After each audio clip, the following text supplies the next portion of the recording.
अति लघु उत्तरीय प्रश्न। तो इसमें क्या दिया है, किन्हीं दो क्रमागत पूर्णांकों के मध्य कितने पूर्ण अंक होते हैं। तो इसका आंसर होगा, देखिए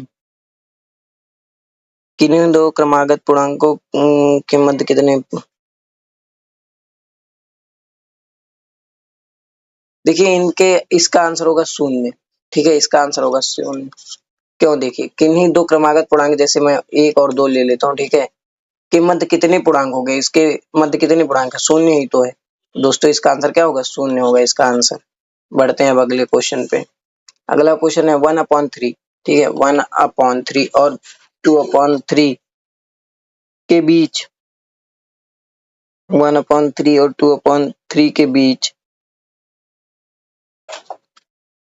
परिमेय संख्या ज्ञात कीजिए। तो यहाँ पे एक परिमेय संख्या बताना है दोस्तों, तो इसके लिए कौन सा फॉर्मूला लगाएंगे, a+b/2। तो यहाँ पे ए ये है, बी ये, तो इसे ये भी तो लिख सकते हैं, a+b ब्रैकेट में 1/2। यहाँ पे वैल्यू रखेंगे 1/3 प्लस 2/3, ब्रैकेट के बाहर क्या हो जाएगा 1/2। ये इसे करेंगे तो ये हो जाएगा 3/3, क्योंकि बेस से सेम है तो है, मतलब हर जो है देखिए समान है, तो एलसीएम लेने की कोई जरूरत नहीं है। ये कट जाएगा, 1 हो जाएगा, इसका आंसर क्या आ जाएगा 1/2 आ जाएगा दोस्तों इसका आंसर। अब बढ़ते हैं अगले क्वेश्चन पे। ठीक है, संख्या √2 के दशमलव प्रसार की प्रकृति क्या है। संख्या √2 की, चलिए इसकी वैल्यू देखते हैं, √2 की क्या होती है, 1.4142 डॉट डॉट डॉट ऐसे जाती है। तो इसका क्या लिख सकेंगे दोस्तों, इसका लिखेंगे ये जो है नॉन टर्मिनेटिंग है। ठीक है, नॉन टर्मिनेटिंग है, अनावर्ती जिसे कहते हैं, अनावृति है। इसकी प्रकृति क्या है, अनावृति, अनावृति प्रकृति का है ये दोस्तों। इसे पूरा लिखते हैं, देखिए अनवासनी अनावृति प्रकृति का ये है।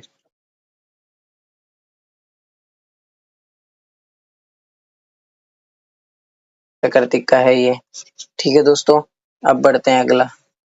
अगला क्वेश्चन है 3/10 को दशमलव रूप में लिखिए तथा यह भी ज्ञात कीजिए कि यह किस प्रकार का दशमलव प्रसार है। चलिए कहते हैं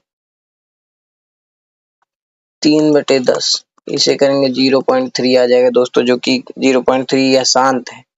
इसका क्या है, शांत, शांत है दशमलव प्रसार, शांत दशमलव प्रसार का है। क्यों होता है ऐसा, ऐसा हमने पहले की वीडियो में बता दिया है। ठीक है दोस्तों, उसको जाके देख लीजिएगा। ये आगे हमारे पास क्वेश्चन है, दशमलव संख्या 0.3 के ऊपर बार। ठीक है, इसे सॉल्व करना है, को परिमेय संख्या के रूप में लिखिए। तो इसे तो हम लोगों ने पहले कर चुका है, इसको मान लेंगे x बराबर, तो ये आ जाएगा √3, दोनों पक्षों में 10 से गुणा कर देंगे।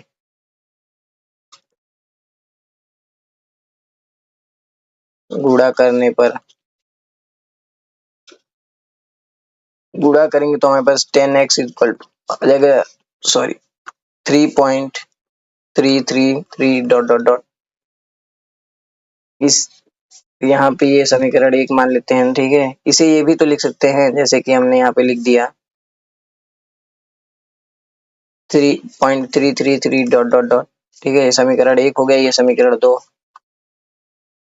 समीकरण 2 में से 1 को घटा दे, तब क्या आ जाएगा, 9x इक्वल टू क्या आ जाएगा, 3 आ जाएगा। तो x इक्वल टू कितना है, 1/3 आ जाएगा। देखिए क्योंकि 3/9 आएगा, 3 3 जा 9, 1/3 आ जाएगा इसका आंसर दोस्तों। अब अगला क्वेश्चन, क्या पाई एक परिमेय संख्या है। क्या पाई एक अपरिमेय संख्या है, जो हमारे पास अगला क्वेश्चन है, क्या पाई एक अपरिमेय संख्या है।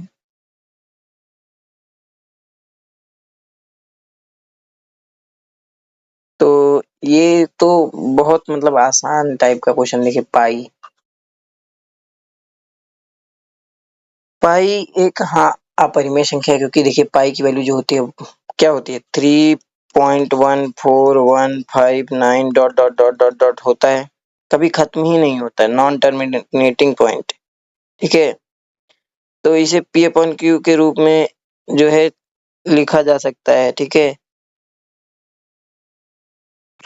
पाई को नहीं लिख सकते हैं इस रूप में। ठीक है, सटीक रूप में नहीं लिख सकते हैं, मतलब पाई की वैल्यू सटीक रूप में पी अपॉन क्यू के रूप में नहीं लिख सकते हैं, पी अपॉन क्यू के रूप में, इसलिए ये क्या हो जाएगा, अपरिमेय संख्या है। पाई एक अपरिमेय संख्या है। ठीक है, पाई अपरिमेय संख्या है। हाँ, यह सत्य है, तो इसे लिख देंगे सत्य। पाई अपरिमेय संख्या है। पाई अपरिमेय संख्या है।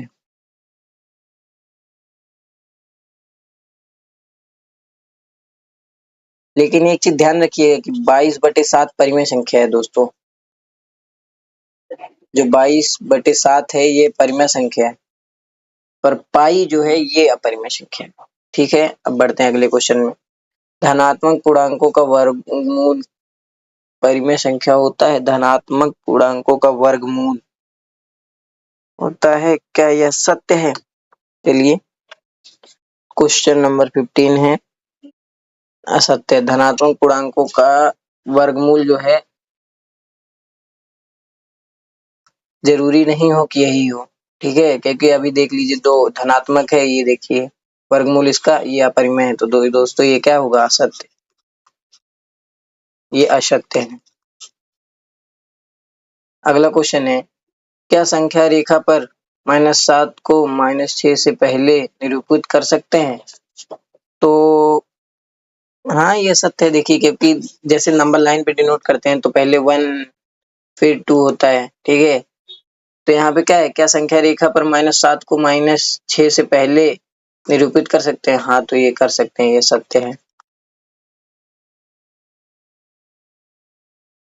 अब बढ़ते हैं अगले में। सरल कीजिए, इसको सरल करना, चलिए इसको परमीकरण करना है, परमीकरण कर देते हैं। परमीकरण करेंगे तो ये हो जाएगा परमीकरण इसका